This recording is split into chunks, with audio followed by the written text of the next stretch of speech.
kita hari ini. Saya yakin kita dalam keadaan sehat semua, puji Tuhan. Kita mau ibadah dengan penuh sukacita hari ini. Yuk, sebelumnya kita mau sembah Dia dulu, kita mau tinggikan namanya, kita mau agungkan namanya. Mari bersama saya, kita mau naikkan pujian ini. Kami kagum hormat akan Engkau Tuhan, sebab Engkau Allah yang layak disembah, layak terima pujian dan segala kemuliaan.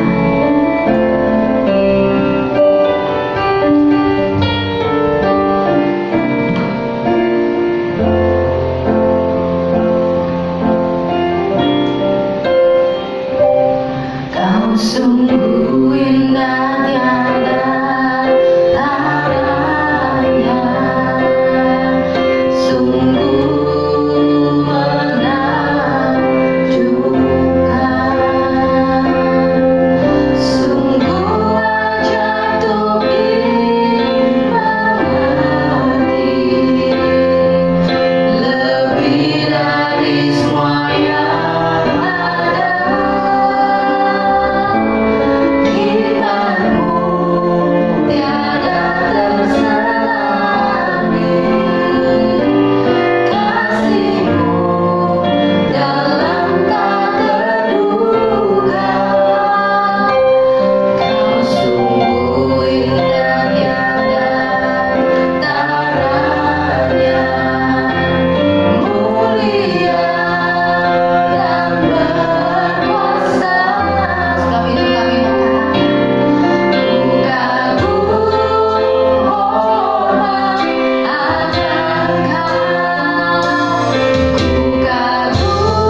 Terima kasih ya Bapa untuk kesempatan, kami masih diberi kesehatan, kami masih boleh beribadah ya Tuhan, walaupun secara online. Kami bersyukur Tuhan. Ini bukan karena kehebatan kami, tapi ini karena anugerah-Mu semata ya Bapa. Terima kasih Yesus, biar Engkau yang bekerja dan beracara dari awal hingga akhirnya ibadah kami saat ini. Hanya dalam satu nama Tuhan Yesus Kristus, Allah kami yang hidup, kami berdoa. Mari sama-sama percaya, katakan amin. Puji Tuhan. Yuk, yang di rumah kita bisa berdiri sama-sama. Kita mau datang ke baitnya dengan hati yang penuh rasa syukur. Kita menaikkan pujian ini dengan penuh sukacita. Datanglah ke baitnya dengan ucapan syukur, dengan puji-pujian kita. Yang mau tepuk tangan juga boleh ya.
siapin hati kita.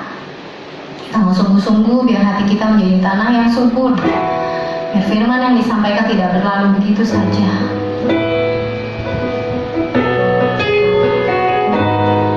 Yuk kita mau fokuskan hari ini pikiran, perasaan kita tuju kepadanya. Sebab segala yang kita punya saat ini itu hanya daripada Dia. Apa semua yang kita punya, tidak ada yang bisa kita banggakan kalau bukan karena Yesus. Kita bukan apa-apa. Nanti bersama saya dengan iman kita menaikkan pujian ini. Kita mau sembah Dia sekali lagi.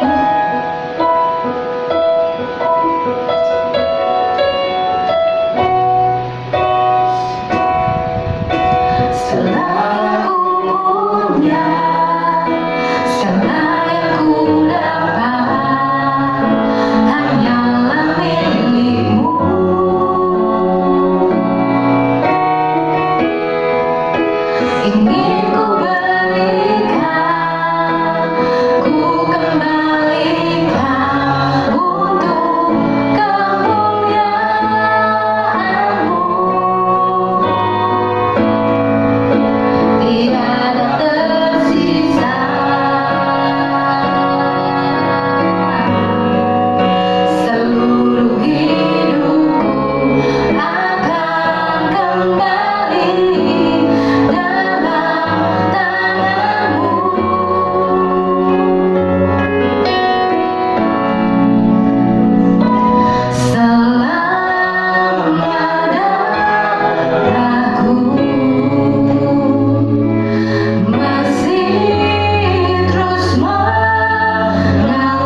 adalah milik-Mu.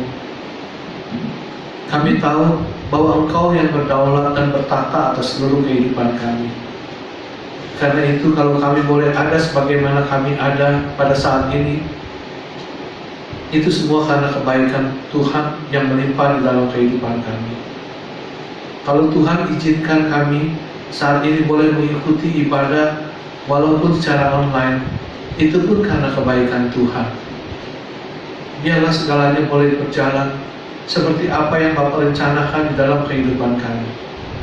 Sekalipun dunia ini bergoncang, sekalipun dunia ini menjadi runtuh, kami tetap milik-Mu.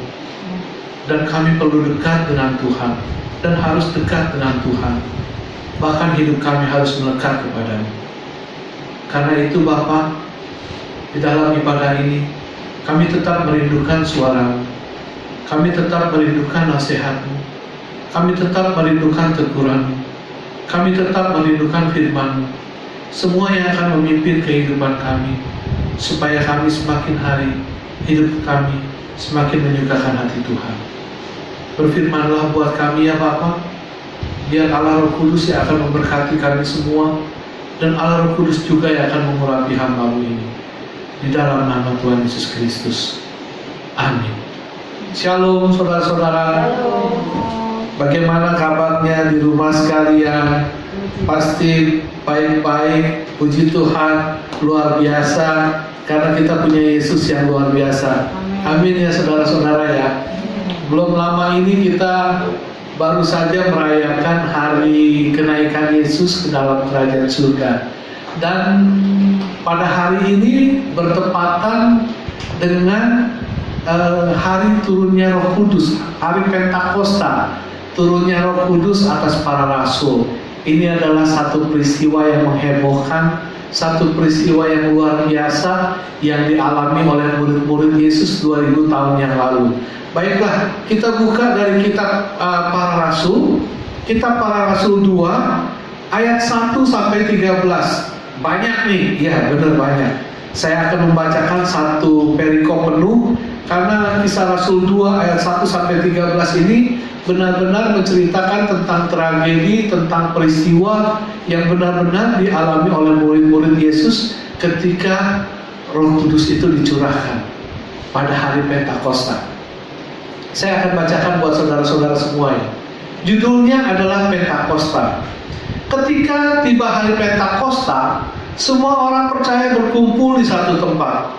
Tiba-tiba turunlah dari langit suatu bunyi seperti tiupan angin keras yang memenuhi seluruh rumah di mana mereka duduk.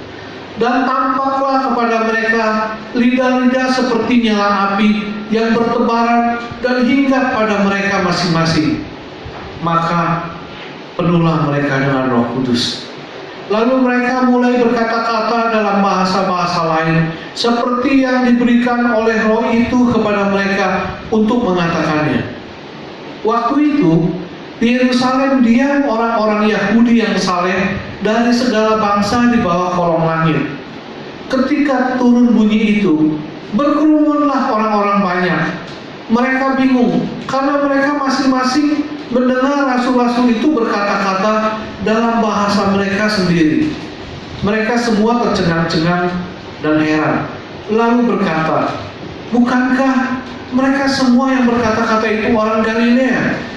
Bagaimana mungkin kita masing-masing mendengar mereka berkata-kata dalam bahasa kita sendiri, yaitu bahasa yang kita pakai di negeri asal kita? Kita orang Parsia, Media, Elam, penduduk Mesopotamia, Yudea dan Kapadokia, Pontus dan Asia, Frigia, Pamfilia, Mesir dan daerah-daerah Libya yang berdekatan dengan Kirene, pendatang-pendatang dari Roma, baik orang Yahudi maupun penganut agama Yahudi, orang Kreta dan orang Arab. Kita mendengar mereka berkata-kata dalam bahasa kita sendiri tentang perbuatan-perbuatan besar yang dilakukan Allah. Mereka semuanya tercengang-cengang dan sangat termangu-mangu sambil berkata seorang kepada yang lain, apakah artinya semua ini? tetapi orang lain menyindir mereka, mereka sedang mabuk oleh anggur manis. Amin. Saudara, nats yang kita baca ini peristiwa real, peristiwa yang sungguh-sungguh terjadi 2000 tahun yang lalu, tepatnya 50 hari setelah kebangkitan Yesus Kristus, setelah hari Paskah. Setelah hari Paskah, 40 hari kemudian Yesus naik ke surga. Dan setelah Yesus naik ke surga, 10 hari kemudian pada hari ke-50 terjadilah peristiwa Pentakosta ini. Memang di akhir hidup Yesus banyak sekali hal-hal yang menggemparkan yang terjadi di dalam kehidupan di daerah Israel ini, saudara. Saya katakan peristiwa turunnya Roh Kudus atas para rasul ini boleh dikatakan peristiwa menghebohkan dan mencengangkan. Karena apa? Karena peristiwa ini disaksikan oleh banyak sekali manusia, banyak sekali orang. Jadi waktu itu orang-orang percaya berkumpul di satu tempat. Anggaplah seperti kalau saudara-saudara lagi sedang mengikuti ibadah seperti ini, saudara sedang berkumpul mungkin dengan istri, dengan suami, atau dengan anak-anak, atau dengan saudara-saudara atau ponakan sedang mengikuti ibadah. Tiba-tiba terdengarlah seperti suara tiupan angin keras. Siu, siu. Saudara pasti pernah dengar, saudara semua pernah dengar nggak tiupan angin keras? Pernah ya, sui gitu. Saya waktu pernah pergi ke Australia, itu pernah dengar suara tiupan angin keras di sana di kamar adik saya. Itu menakutkan. Tiupannya kayaknya seperti apa gitu. Mungkin saya bayangkan peristiwa ini terjadi seperti itu. Kita anggap kalau saya dalam rumah Tuhan seperti ini, di dalam gereja ini, tiba-tiba saat ini terdengar suara ini, siu, siu, siu. Saya kaget, pasti kaget. Tapi peristiwa itu nggak berhenti cuma sampai di situ.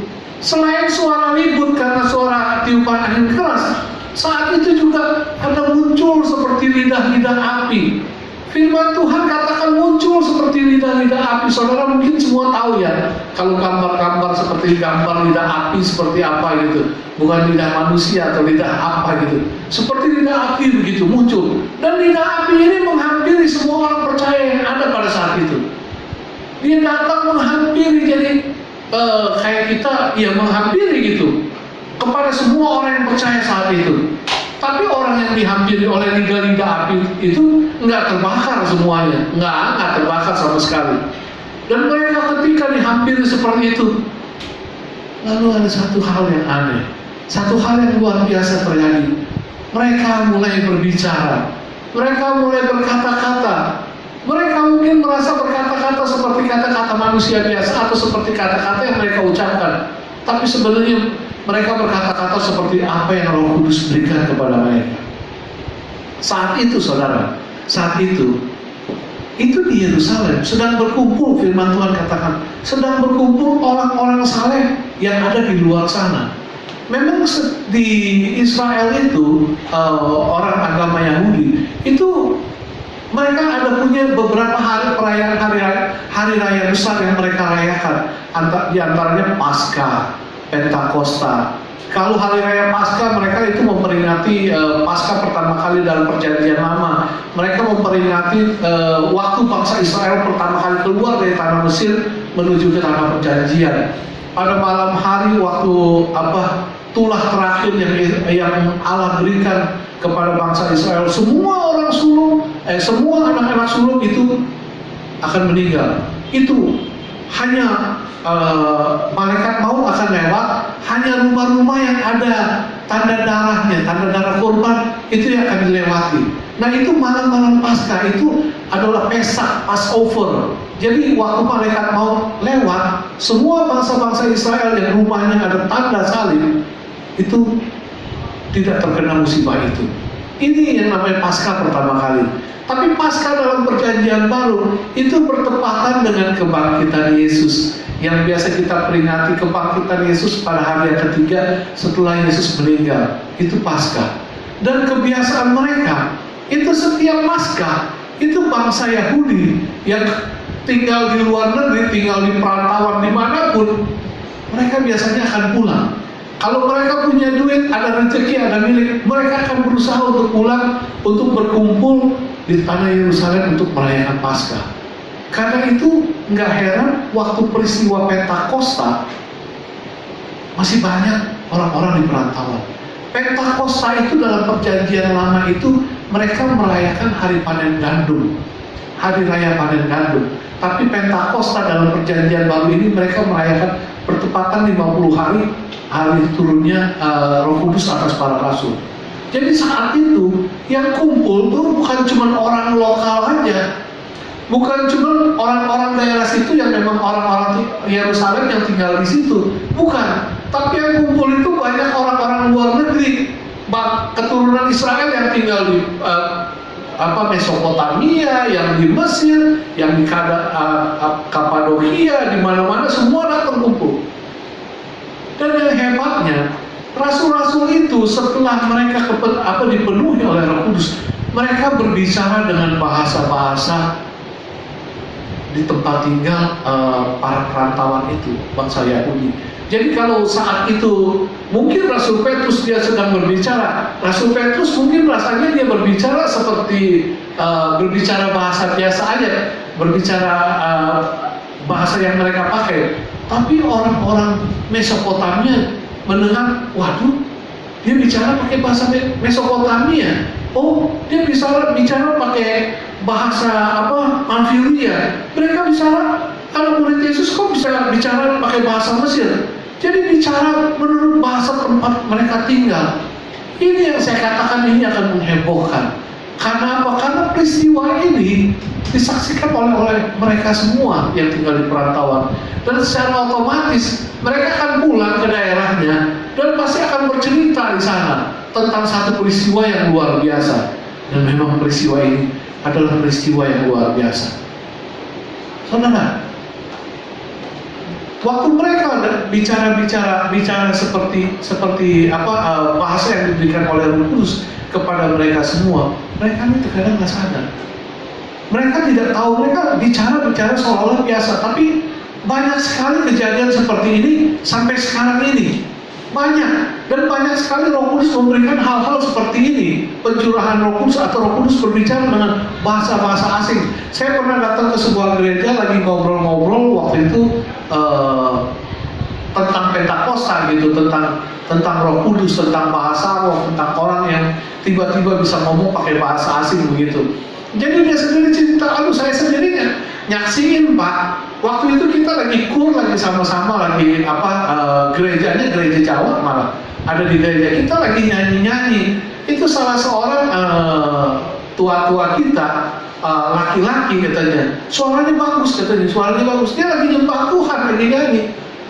Saya tahu benar ini orang-orang Jawa katanya, ngomongnya aja medok. Lagi kita kumpul nyanyi-nyanyi penyembahan gitu, dia nyanyi pakai bahasa Mandarin sendiri, dan suaranya bagus sekali. Dia tiba-tiba bisa pakai bahasa Mandarin. Waktu ditanya, kamu kok bisa pakai bahasa Mandarin? Enggak sih, nyanyi pakai bahasa biasa. Tapi ini banyak terjadi. Termasuk salah satunya teman saya, temannya Ibu Grace. Ibu Grace itu teman baik Ibu Grace. Saya pernah saksikan bagaimana dia bisa tiba-tiba berbicara dengan bahasa yang dia juga nggak mengerti gitu, bahasa China kuno gitu. Saudara, hal ini banyak terjadi pada diri anak-anak Tuhan. Dan ini yang Allah berikan tentang Roh Kudus. Hari ini kita coba melihat sedikit tentang Roh Kudus. Kita belajar sedikit tentang Roh Kudus lewat peristiwa Pentakosta ini. Apa yang kita bisa lihat tentang lewat peristiwa Pentakosta ini? Satu hal yang saya lihat, saudara, peristiwa Pentakosta ini, turunnya Roh Kudus atas para rasul, itu menunjukkan bahwa Allah selalu menepati janjinya. Allah selalu menepati janjinya. Semasa Yesus hidup, semasa Yesus masih bersama dengan murid-muridnya, Yesus pernah bicara, nanti Bapa pasti akan memberikan seorang penghibur. Bapa pasti akan memberikan seorang penolong untuk kamu semua, untuk murid-muridku. Setelah aku pergi kepada Bapa pasti akan memberikan itu. Dan itu ditepati, itu digenapi oleh Bapa. Waktu Roh Kudus turun, hari pencurahan Roh Kudus, itu adalah bukti bahwa Allah menepati janjinya kepada semua umat manusia. Segala hal yang difirmankan oleh Allah, segala hal yang dikatakan oleh Allah, pasti akan ditepati janjinya oleh Allah. Alkitab ini berisi semua firman Allah. Alkitab ini berisi semua janji-janji Allah. Dan ini pasti akan digenapi dalam hidup setiap orang yang percaya. Saudara, ketika bangsa Israel pertama kali keluar dari tanah Mesir menuju ke tanah Kanaan, Allah telah memberikan hukumnya kepada bangsa Israel waktu di padang gurun. Waktu itu yang kita kenal pertama kali hukum yang diberikan adalah 10 perintah Allah. Setelah itu Allah memberikan banyak hukumnya.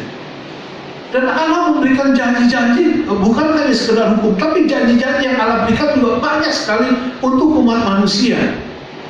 Allah berjanji seperti ini. Saudara, dalam kitab Ulangan 28 ayat 1, Allah berkata seperti ini. Jikalau engkau baik-baik mendengarkan suara Tuhan Allahmu dan melakukan dengan setia segala perintahnya yang kusampaikan kepadamu pada hari ini, maka Tuhan Allahmu akan mengangkat engkau di atas segala bangsa di bumi. Segala berkat ini akan datang kepadamu dan menjadi bagian. Dan bla bla bla bla bla bla bla. Firman Tuhan katakan, janji Tuhan katakan begitu banyak. Ini janji-janji Tuhan. Itu menunjukkan kalau kita baik-baik saja, kita melakukan apa yang Tuhan perintahkan, kita melakukan apa yang Tuhan tetapkan, kita melakukan apa yang Tuhan udah atur, maka berkat-berkat akan berlimpah. Janji Tuhan. Sama juga di ayat-ayat berikutnya Tuhan katakan seperti ini. Tetapi jika engkau tidak mendengarkan suara Tuhan Allahmu dan tidak melakukannya dengan setia segala perintah dan ketetapan-ketetapannya yang kusampaikan kepadamu pada hari ini, maka segala kutuk ini akan datang kepadamu. Jadi kalau kita awal, kita nakal, kita menentang Tuhan, kita melawan setiap firman Tuhan, maka yang datang bukan berkat dari Tuhan, kutuk, hukuman. Ini loh, Tuhan sejak dulu sudah mulai memberikan janji kepada semua umat manusia, dan ini digenapi. Waktu Musa mati, Allah berkata kepada Yosua di dalam Daniel 1 ayat 5. Waktu sehabis Musa meninggal, Allah berkata kepada Yosua, katanya seperti ini kepada Yosua, seorang pun tidak akan dapat bertahan menghadapi engkau seumur hidupmu, katanya. Seperti aku menyertai Musa, demikian aku akan menyertai engkau. Aku tidak akan membiarkan engkau dan tidak akan meninggalkan engkau. Ini janji Allah nih kepada Yosua. Allah berjanji kepada Yosua kalau Allah itu akan selalu menamai Yosua. Waktu Musa mati, mereka semua bangsa Israel berkabung. Setelah selesai berkabung, Allah bilang udah stop. Oke, sekarang lanjutkan perjalanan menuju ke tanah perjanjian, tanah yang telah kujanjikan kepadamu. Yosua, seorang pun nggak ada yang dapat bertahan menghadapi engkau. Allah katakan, seperti aku menyertai Musa, demikianlah aku menyertai engkau. Allah berjanji, Allah akan menyertai Yosua. Allah akan membela dan menolong Yosua selalu. Dan janji ini juga berlaku dalam hidup setiap anak-anak Tuhan. Di dalam penyertaan Tuhan itu selalu ada pembelaannya. Di dalam penyertaan Tuhan itu selalu ada pertolongannya. Di dalam penyertaan Tuhan itu pasti ada pemeliharaannya. Ini berlaku buat semua orang. Sama ketika firman Tuhan yang lain mengatakan, aduh, marilah kepadaku hai kamu sekalian yang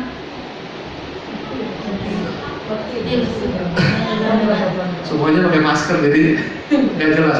Marilah kamu semua kepadaku, hai kamu yang letih lesu dan berbeban berat, aku akan memberikan kelegaan kepadamu. Ini Tuhan punya janji loh, janji sama kita loh. Kamu letih lesu menghadapi persoalan, kamu capek, kamu lelah, kamu kecewa, kamu putus asa, datang kepadaku, aku akan memberikan kelegaan. Lihat, semua janji Tuhan pasti digenapi.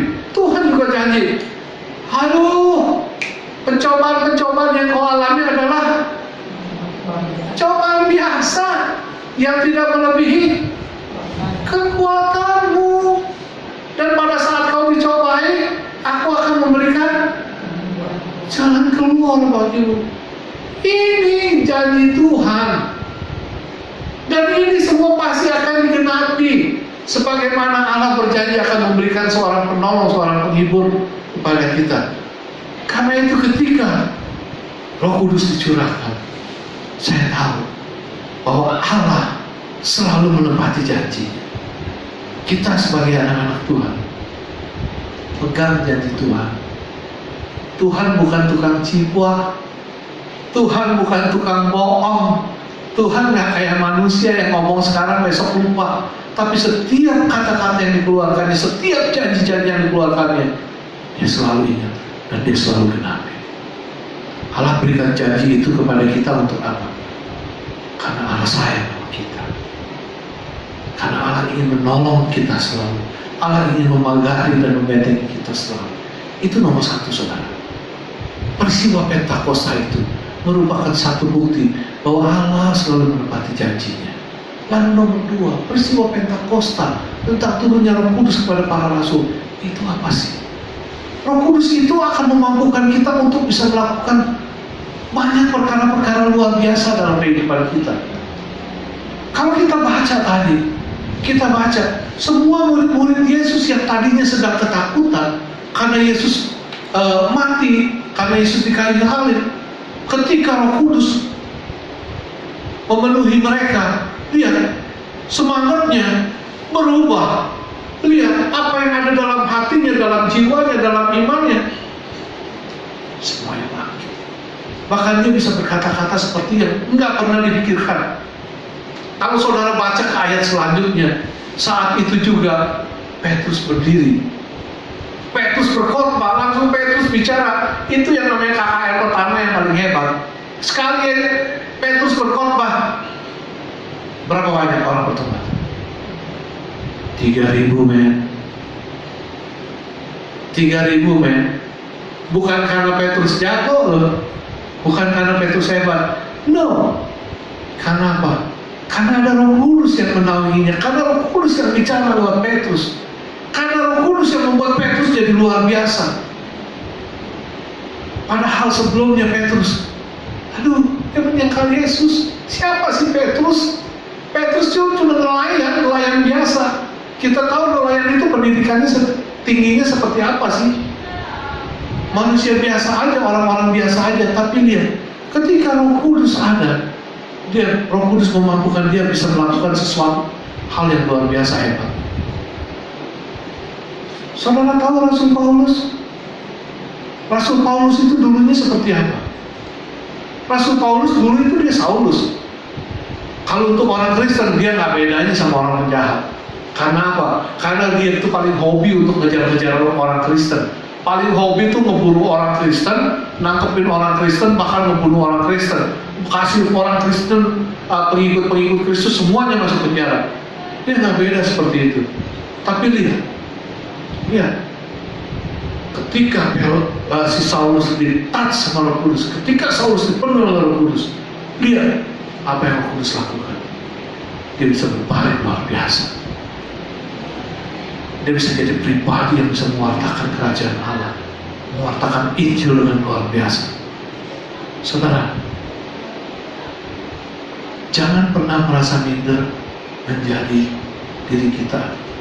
Jangan kita merasa, gua mah orang biasa, gua mah gak punya pendidikan hebat, gua mah gak punya keahlian luar biasa. Jangan, saudara, jangan. Karena ketika Tuhan mau pakai kita, Roh Kudus akan memampukan kita untuk bisa melakukan banyak hal perkara yang luar biasa yang gak pernah bisa kita pikirkan. Saya gak pernah bermimpi bisa berkhotbah di tempat kudus ini, gak bisa naik ke mimbar, gak pernah mimpi. Karena dari dulu ya memang kehidupan dunia yang lebih menguasai. Tapi lihat, kalau Tuhan mau pakai saya, kalau Tuhan mau mengizinkan saya, memakai saya untuk melayani dia pasti akan memperlengkapi. Banyak anak-anak Tuhan kesaksian seperti itu. Bahkan orang-orang yang gagap. Benny Hinn, saya baru ingat Benny Hinn. Benny Hinn itu dulu anak gagap, model kayak Musa, kalau ngomong keren, up gitu. Tapi lihat, waktu Tuhan mau pakai, Tuhan touch dia, Roh Kudus touch dia, Roh Kudus penuhi dia bisa dipakai jadi pribadi luar biasa. Saudara, ingat, setiap manusia, setiap orang percaya, Allah telah berikan Roh Kudus itu kepada kita, dan Roh Kudus itu akan memampukan kita untuk bisa melakukan banyak hal luar biasa. Hal yang ketiga, yang terakhir, saudara, dari peristiwa Pentakosta ini, dari Roh Kudus yang Allah curahkan berikan kepada kita, apa yang kita bisa mengerti?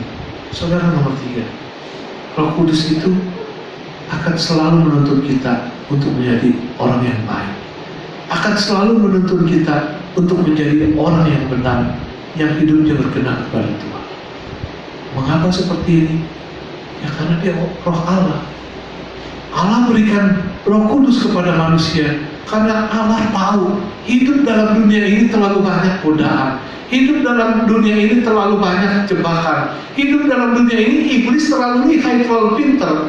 Kalau manusia tanpa pertolongan dari Tuhan, tanpa adanya Roh Tuhan yang Tuhan berikan kepada orang-orang percaya,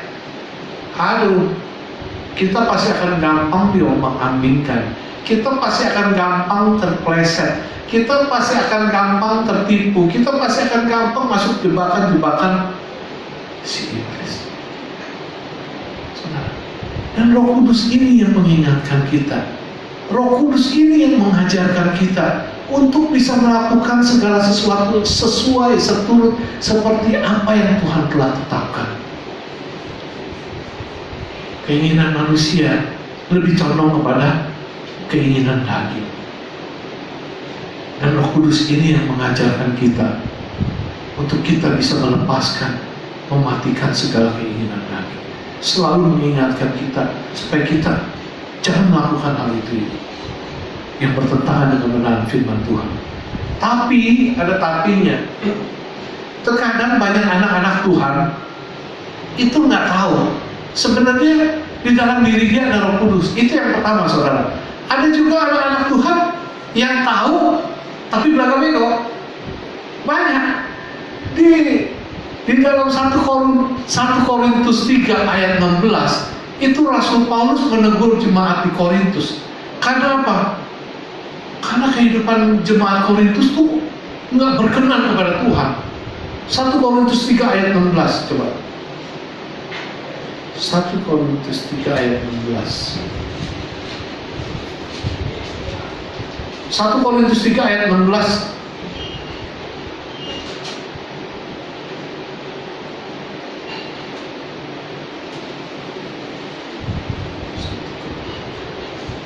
Sorry, sebentar, belum ada di layar.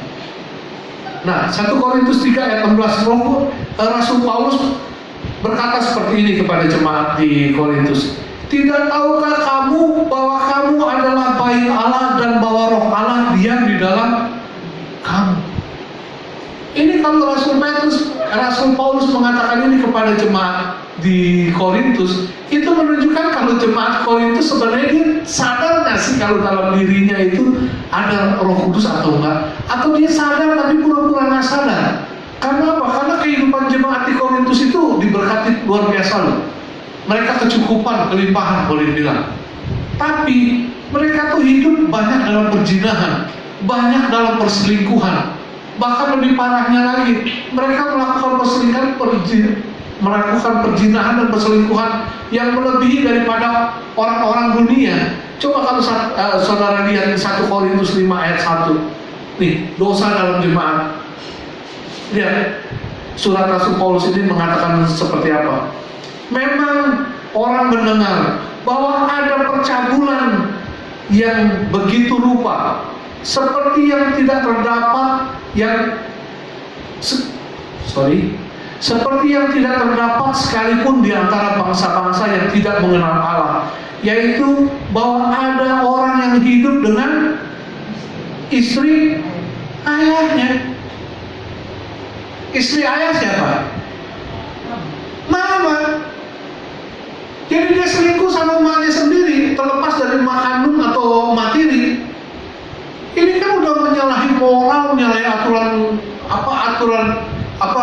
melanggar firman Tuhan yang udah kelewatan. Coba deh, saudara, Allah berikan Roh Kudus itu kepada setiap orang percaya. Tinggal masalahnya kepada kita, apakah kita mau dipimpin oleh Roh Kudus atau enggak? Apakah kita mau menyerahkan hidup kita dalam tangan Bapa atau enggak? Supaya Roh itu, yang Roh Kudus yang Allah berikan itu menuntun kehidupan kita menjadi kehidupan yang baik. Ingat, Roh Kudus gak bakalan pernah ngajarin saudara untuk main gaple. Roh Kudus gak pernah ngajarin saudara untuk pergi ke kasino. Roh Kudus gak bakalan pernah ngajarin saudara untuk pergi ke tempat-tempat perzinahan. Tapi Roh Kudus akan mengajarkan saudara untuk menjalankan apa yang Bapa perintahkan. Saudara, lewat Pentakosta ini kita belajar sedikit. Kita mengerti bahwa Allah mengasihi kita, bahwa Allah selalu menepati janjinya buat kita. Lewat peristiwa Pentakosta ini kita bisa mengerti bahwa Roh Kudus, Roh Allah yang Allah curahkan kepada semua orang-orang percaya, itu pasti akan memampukan orang percaya untuk bisa melakukan hal-hal yang besar untuk kemuliaan Tuhan. Dan lewat Roh Kudus yang Allah berikan kepada kita, pada orang-orang percaya, itu akan menuntun hidup kita menjadi hidup yang berkenan kepada Tuhan. Amin. Tuhan memberkati. Kita akan berdoa. Bapa, terima kasih pada hari ini kami belajar tentang Roh Kudus, tentang peristiwa yang terjadi pada hari Pentakosta. Bapa mengingatkan kepada kami bahwa Engkau sesungguhnya begitu mengasihi dan menyayangi kami. Ketika Yesus telah mati, telah bangkit, dan telah kembali ke dalam kerajaan surga, Bapa tidak ingin semua orang-orang percaya, semua anak-anakmu menjadi yatim piatu.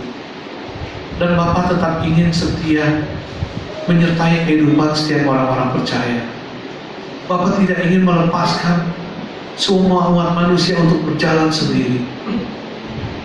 Bapa ingin menuntun, Bapa ingin selalu menghibur, Bapa ingin selalu membela, Bapa ingin selalu menolong, dan Bapa ingin selalu hadir bagi semua orang yang percaya kepada-Mu. Karena itu Bapa berikan Roh-Mu yang kudus bagi kami semua. Kami semua mengucap syukur dan terima kasih kalau Engkau adalah Allah yang baik adanya. Bapa telah berikan Roh-Mu kepada kami. Bapa telah menepati janji-janji-Mu kepada kami. Dan setiap janji-janji-Mu kami tahu pasti akan selalu ditepati di dalam kehidupan kami. Dan Bapa berikan Roh-Mu untuk kami, supaya kami bisa melakukan banyak sekali perkara-perkara yang besar untuk kemuliaan nama Bapa. Dan Bapa juga ingin supaya kami memiliki kerelaan hati untuk menyerahkan seluruh kehidupan kami, supaya mau dipimpin oleh Roh-Mu yang kudus, supaya kehidupan kami kedapatan benar di hadapan Mata-Mu. Terima kasih Bapa buat firman-Mu di hari ini yang mengingatkan kepada kami bahwa Allah telah memberkati kami, telah memberikan kepada kami Roh-Mu yang kudus bagi kami, supaya kami mau dengan tulus hati untuk menyerahkan hidup ini dipimpin oleh Roh-Mu yang kudus. Terima kasih Bapa. Hanya dalam nama Yesus kami mengucap syukur kepada. Amin.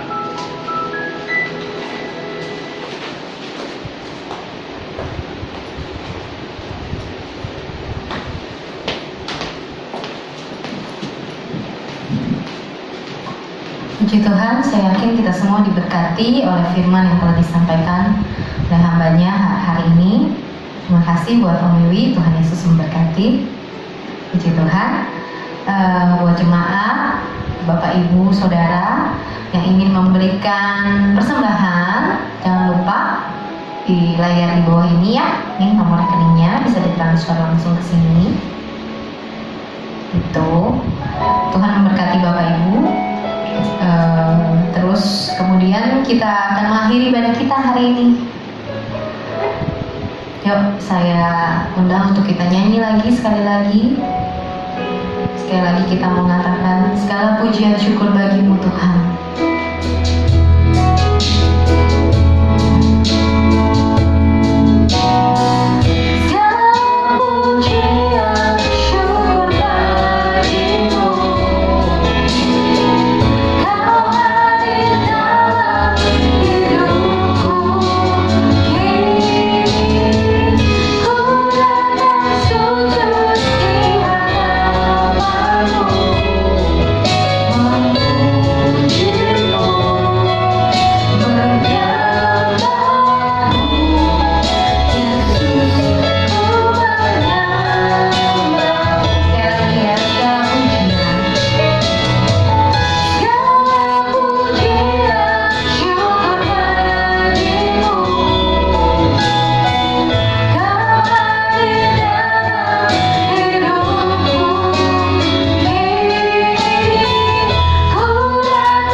Segala puji, segala hormat hanya kepada Engkau ya Bapa.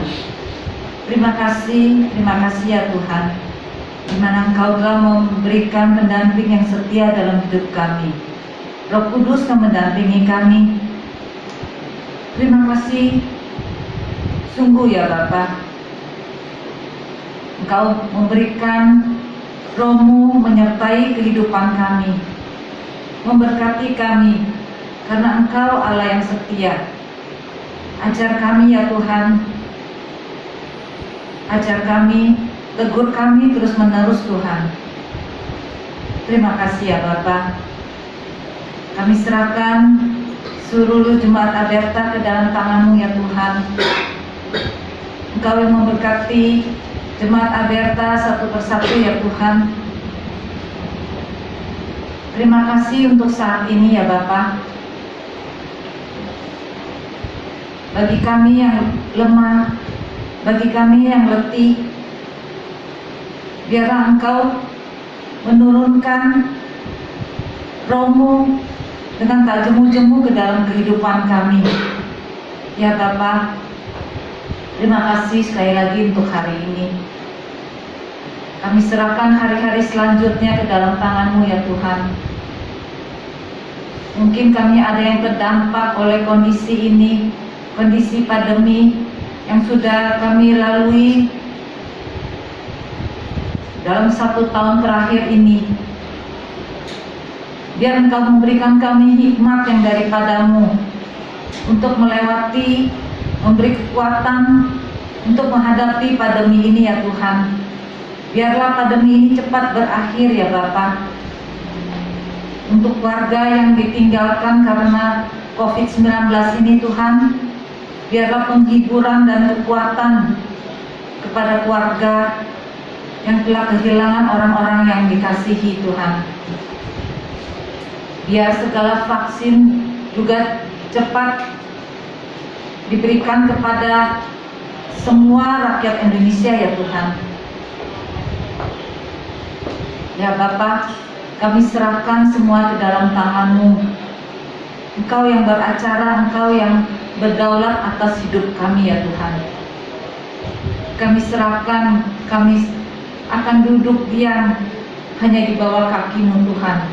Karena kami percaya Engkau Allah yang setia dalam hidup kami. Ya Bapa, kami serahkan seluruh kehidupan kami, masa depan kami hanya di dalam pimpinan Engkau. Sekali lagi terima kasih ya Bapa. Kami berdoa untuk orang-orang yang benar-benar terdampak, orang-orang yang mengalami kesakitan. Kiranya Engkau memberikan kekuatan, penghiburan yang daripadamu.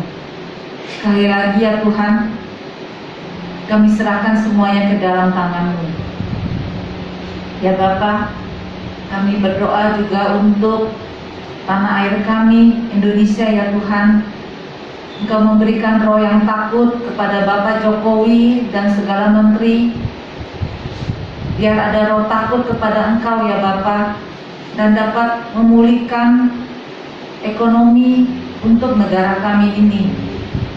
Kami percaya tangan-Mu selalu berkepanjangan untuk dalam kehidupan kami. Sekali lagi terima kasih ya Bapa.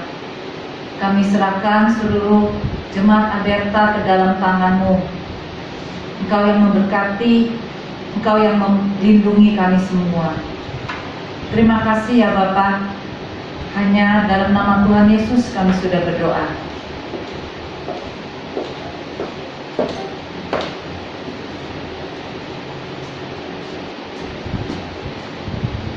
Kekasih-kekasih Kristus yang diberkati Tuhan, pulanglah dan terimalah berkat Tuhan.